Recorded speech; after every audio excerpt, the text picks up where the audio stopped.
got so motherfucking design on right now. Bring it down, bring it down, bring it down. I got 3 old guys on the block. Assalamualaikum warahmatullahi wabarakatuh. Selamat datang di video kami. Kali ini kami akan mempersembahkan presentasi hari ini yang akan membahas beberapa pendapat kelompok kami mengenai berbagai isu yang relevan dalam masyarakat. Kami akan mengeksplorasi beberapa peristiwa signifikan yang berkaitan dengan kebijakan, anggaran, dan kebijakan kesehatan di Indonesia. Kami akan memulai dengan melihat pendapat mengenai kegiatan impor beras dan ketahanan pangan Indonesia pada tahun 2018.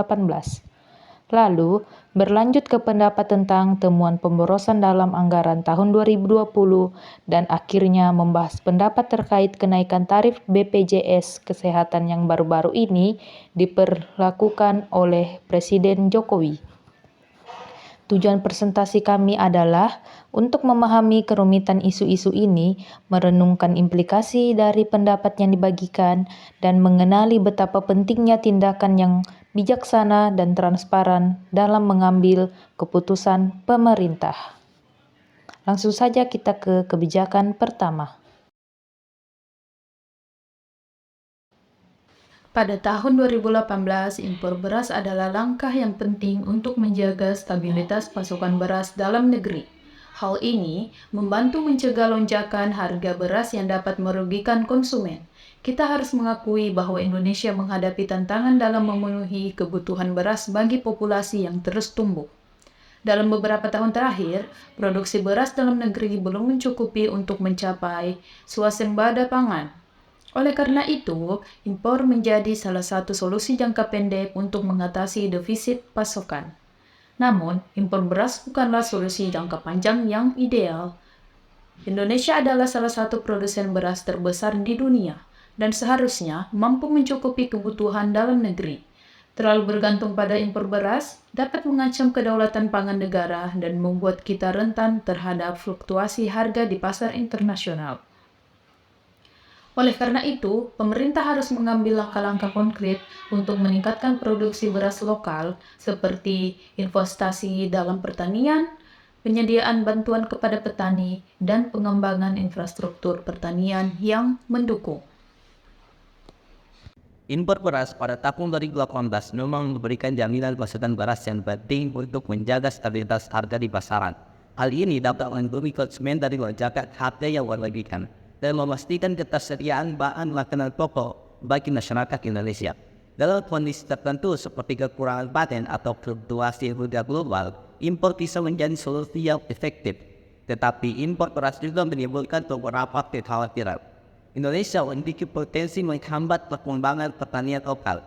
Ini juga dapat merugikan petani Indonesia yang berusaha meningkatkan produksi berasnya. Oleh karena itu, pemerintah perlu mengambil pendekatan yang terintegrasi dengan mengimbangi impor beras dengan supaya konkret untuk mendukung pertanian lokal, seperti memberikan pelatihan kepada petani, meningkatkan akses mereka ke sumber daya, serta menginvestasikan dalam infrastruktur pertanian yang lebih baik.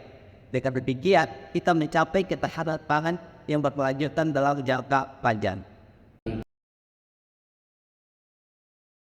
Pada tahun 2019, Partai Solidaritas Indonesia mengungkapkan sebuah temuan yang cukup menghebohkan terkait rancangan anggaran tahun 2020. Mereka menemukan bahwa ada penganggaran yang cukup besar untuk beberapa barang yang mungkin terasa kurang penting dalam konteks keuangan negara.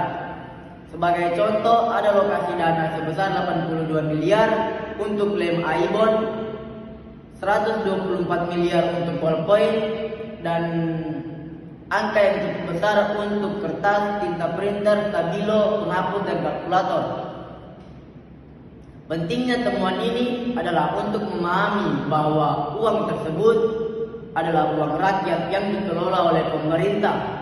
Jika anggaran tidak digunakan secara bijaksana, maka itu merugikan masyarakat secara keseluruhan. Oleh karena itu, kita perlu lebih memeriksa bagaimana uang tersebut digunakan dan apakah ada cara yang lebih baik untuk mengolahkasikannya demi kesejahteraan bersama.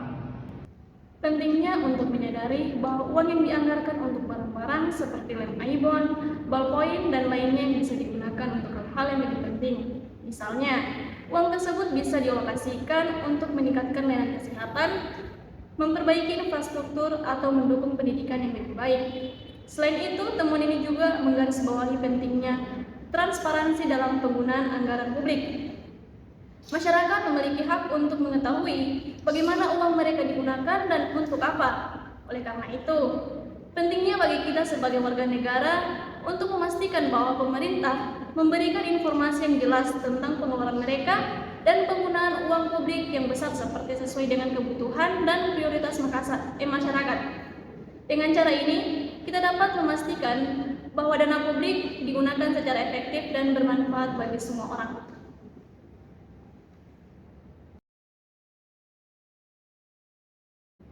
Menaikkan tarif BPJS sebesar 100% yang diberlakukan oleh Presiden Joko Widodo bagi peserta bukan penerima upah atau dalam kurung PBPU dan peserta bukan pekerja merupakan keputusan yang menimbulkan sejumlah pertimbangan.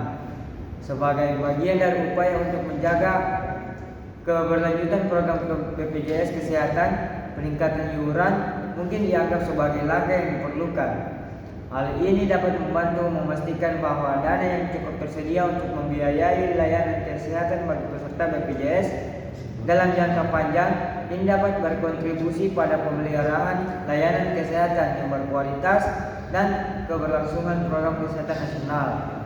Namun, kenaikan tarif sebesar 100% juga dapat memberikan beban finansial tambahan kepada peserta BPJS, terutama mereka yang mungkin sudah berjuang untuk memenuhi iuran sebulannya. Oleh karena itu, penting bagi pemerintah untuk memastikan bahwa ada mekanisme perlindungan sosial yang memadai untuk mereka yang mungkin kesulitan membayar iuran yang lebih tinggi ini.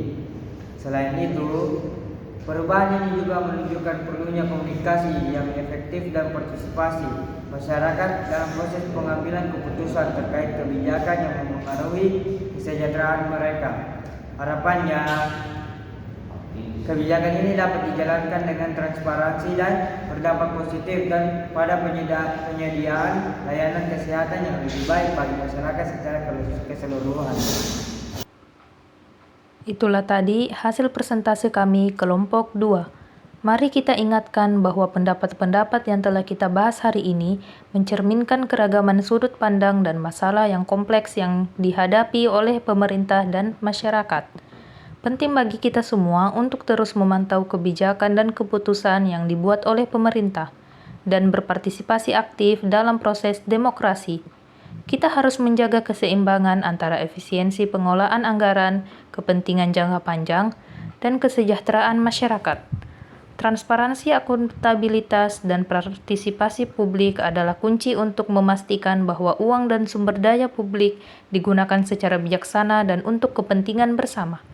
Terima kasih telah menonton video kami hari ini, dan mari kita bersama-sama berkontribusi untuk mewujudkan perubahan positif dalam masyarakat. Terima kasih dan wassalamualaikum warahmatullahi wabarakatuh. Bring it down, make it clap. I got 3 old thoughts, I'm